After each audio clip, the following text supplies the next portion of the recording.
Okay, welcome all. Let's see, let's get started. First thing on the list is our stand-in for status updates.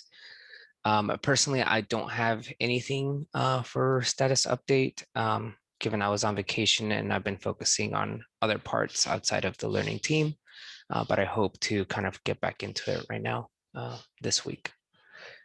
Any other or any actual status updates?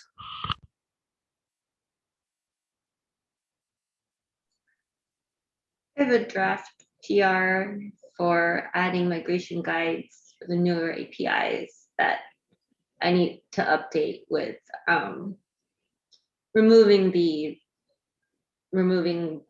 switching the order of analyze into text. That will go in the next one, but I will update that and then should be ready for review. Hopefully go out soon with the life cycle.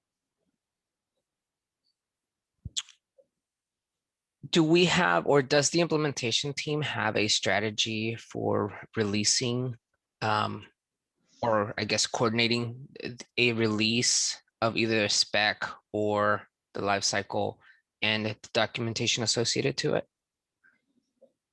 No. No. I wonder if I know we've discussed it in the past, but never like, in any tangible or actionable way. But I wonder if using milestones could be a way to essentially lump up changes, right? And I don't know if this would require an RFC for the process or maybe just document it in the docs, where maybe what we'd want to have is milestones and then release branches for those milestones that then you could merge into those release branches, aka milestones, and then ship them all together, right? Because I know that we had a little mishap in the platform side where we released the docs before the feature. So we kind of had to play catch up there a little bit. I like this idea.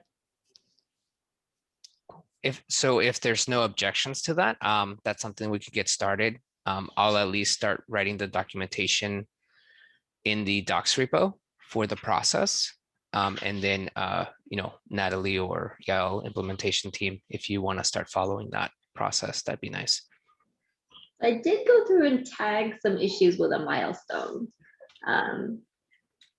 but have not picked any of them up. Okay, so, cool. But the ones that are currently tagged with lifecycle 11.0 are probably the ones that are relevant to the features that we're shipping. So those would be the ones to, I guess, target with that new process. That makes sense. Awesome. All right, any other status updates? All right, moving on to user research. I don't know if this was discussed, if we want to continue to have this as a standing item, but I feel like there were at least some changes recently that we might want to announce. Natalie, do you have more insight into this yet?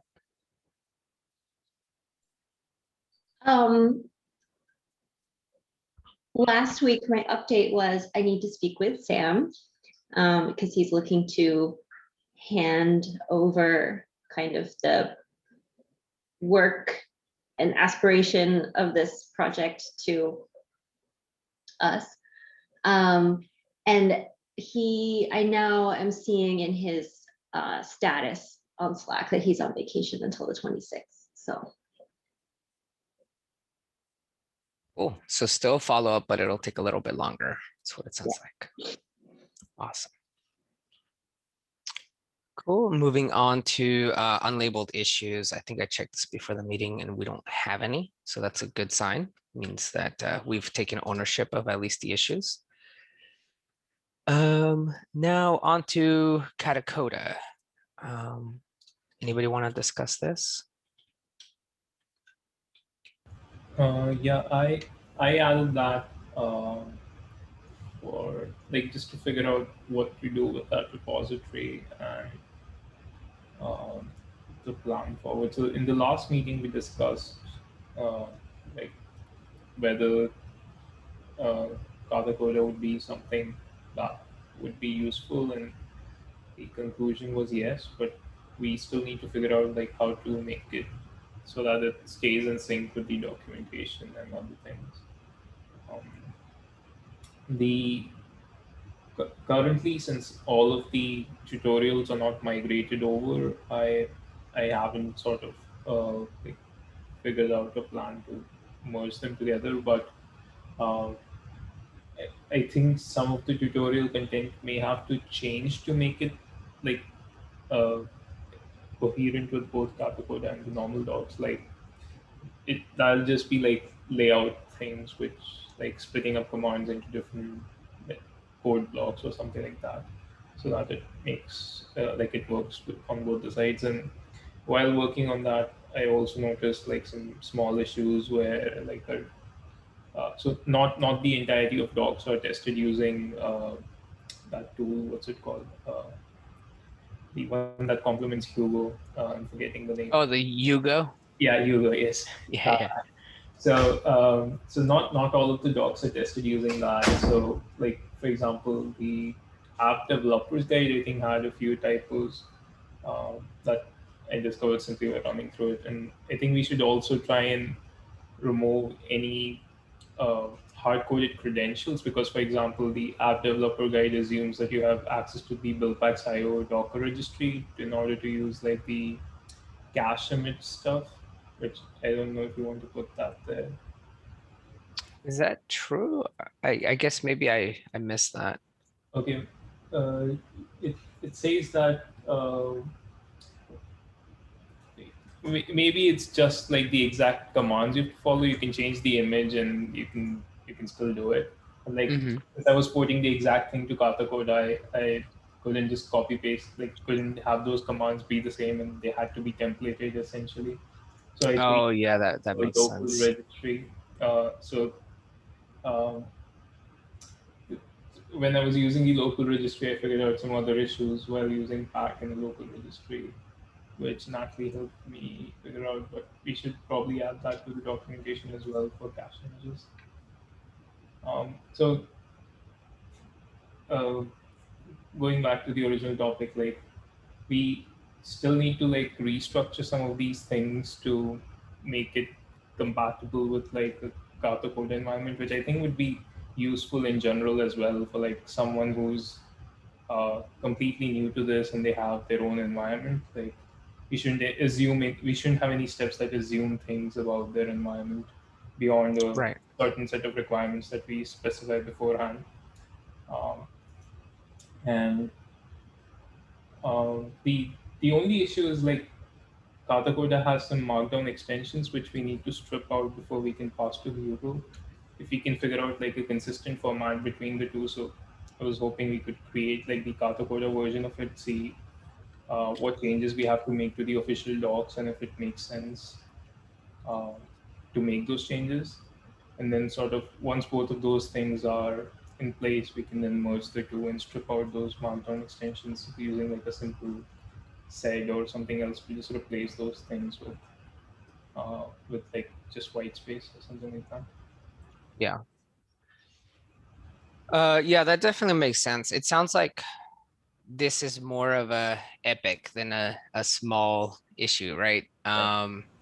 So I appreciate the efforts nonetheless. And I think, as we go forward with it, I think the first step is kind of setting up the environment, right? So I think we want to set up a Katacoda organization as one of the action items. We want to take in the repo that you've created, and then kind of at this point, if the discussion is, correct on our Slack, is the phase one would be we just have two places where we would be maintaining the tutorials, right? And they wouldn't be exactly in sync. And as you were mentioning right now, just figuring out a way to then finally sync them up at some point in time. And that would be like the phase two, right? And then yeah, I don't know if we need to go further than that, right? I think that would be a really nice spot. Um, I guess maybe I'm curious looking at the Katacoda catalog that you've created thus far.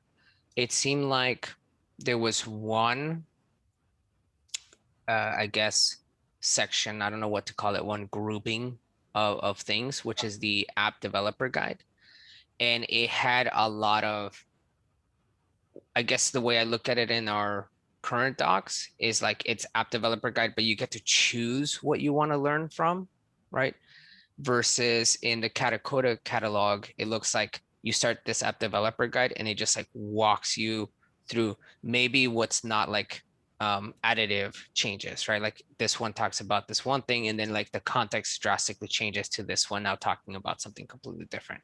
And so I wonder if that's the best way to, formulate it, or if it would be better to like break up each individual topic into its own, Yeah.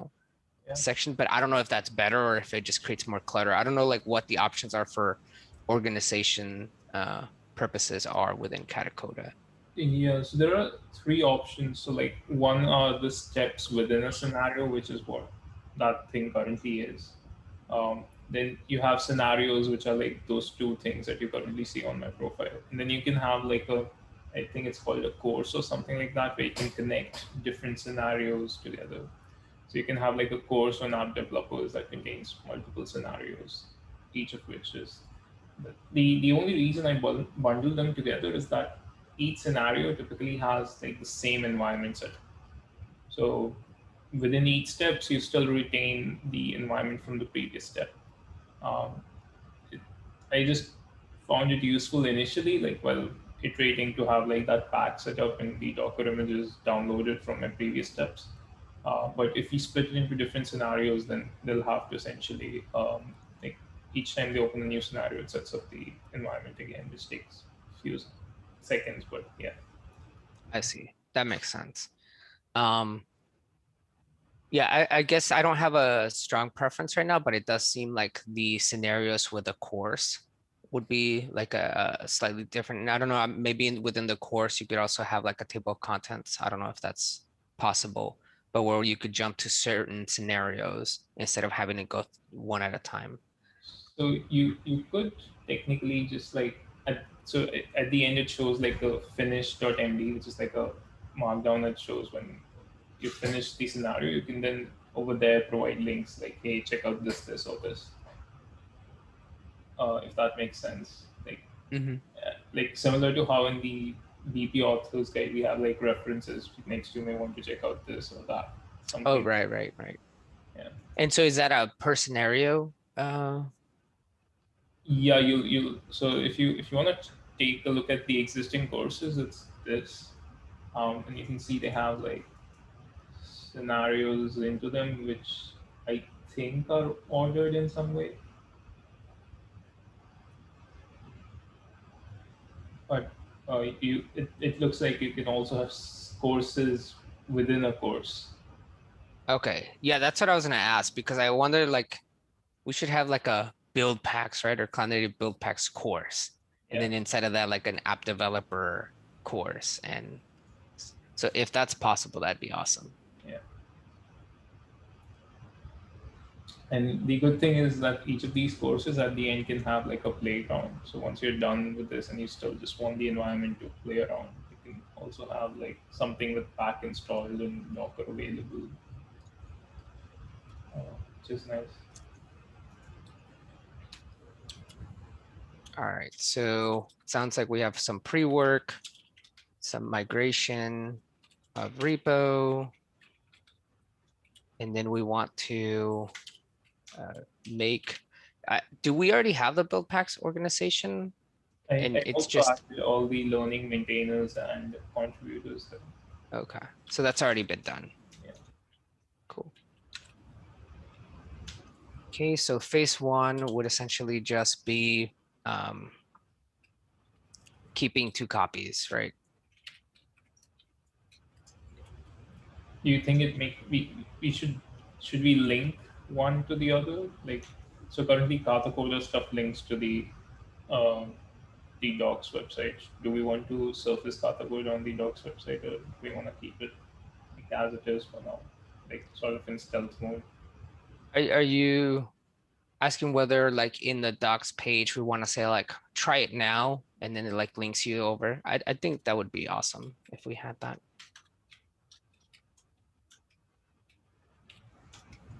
from docs to Katacoda. Sorry, I'm typing all these really fast. And then the phase 2 would be finding this consistent format.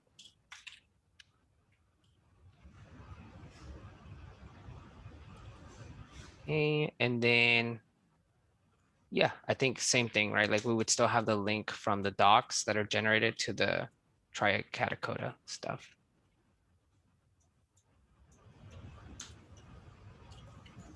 All right, anything else on here?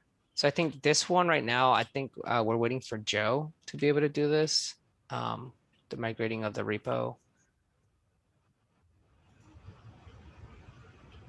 Yeah, I don't have permission, so yeah, I'm waiting on him.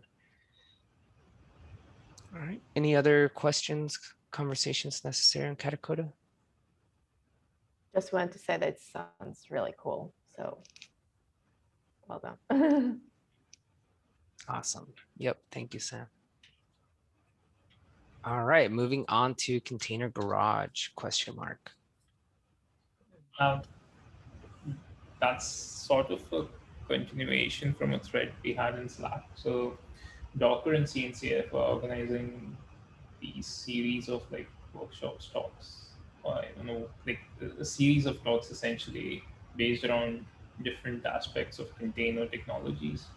So I think they're starting with runtime, and they eventually want to tackle like images and security and more. Um, so the runtime schedule is already out, uh, but I was thinking we could target like the image section, which I couldn't find any details about except for the fact they just mentioned the image section. Um, so I was hoping that since it's not yet decided, maybe we can reach out to the organizers and ask if we can present Buildpacks in the image section. Yeah, I was able to find a blog post on the Docker blog about it, and it does basically kind of mention, I believe Eeyore was one of the primary, and he has they have his handle to go ping him directly on the CNCF Slack. So that's what I was gonna do, but if you feel, like that's something you want to take on, by all means, If that'd you be great. can know him, I would prefer that you do it. Otherwise, That's fine. Yeah, I don't mind it. Yeah, and I guess the only thing is you mentioned that there's already a schedule for the runtime, but I haven't been able to find it, even after I registered. Or is it somewhere else? it's supposed to be there. Let me see.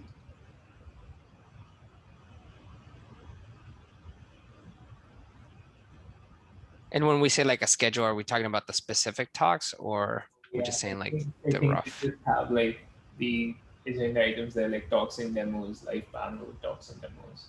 I don't. Okay, yes. That's what I found on the blog post too. I'll add a link to that. But I didn't find like, this is who's going to be giving this presentation and this is what it's about, which is what I'm trying to like gather from this is like what the expected audience is, right? Is it very conversational, right? Where, it's back and forth, or is it really like presentations and that sort of, standard setup? I'm assuming the hosts are the ones giving the talks. I don't know what the difference between the hosts and the organizers are. So they have a series. That's a true, valid question. Yeah. Uh, I was assuming the hosts are the one hosting like the sessions or giving the talks themselves. I don't know. But the, given that it's April 1st, I would assume that everything's already decided. Uh, but I don't know.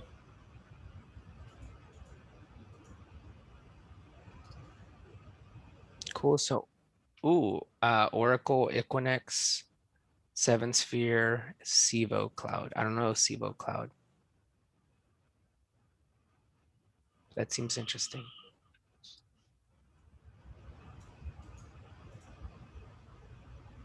Cool.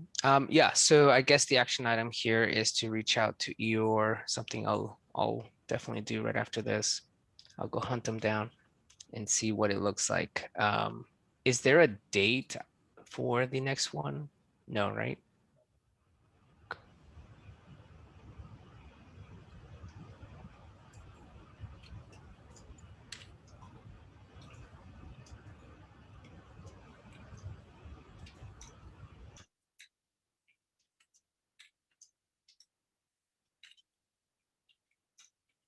Mm, cool. All right. Anything else on this one? Okay. Natalie and Sam, are you part of the CNCF Slack? Uh, Yep. Cool. Just if I need to either reel you in or tag you, so he could reach out if he wants to. My handle's the same as, oh, my VMware Slack handle, but not my Buildpacks one. I need to change it. So.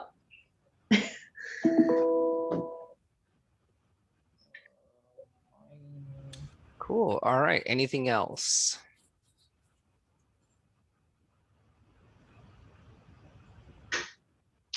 All righty. If there's nothing else, thank you all for attending, and I'll see you next time.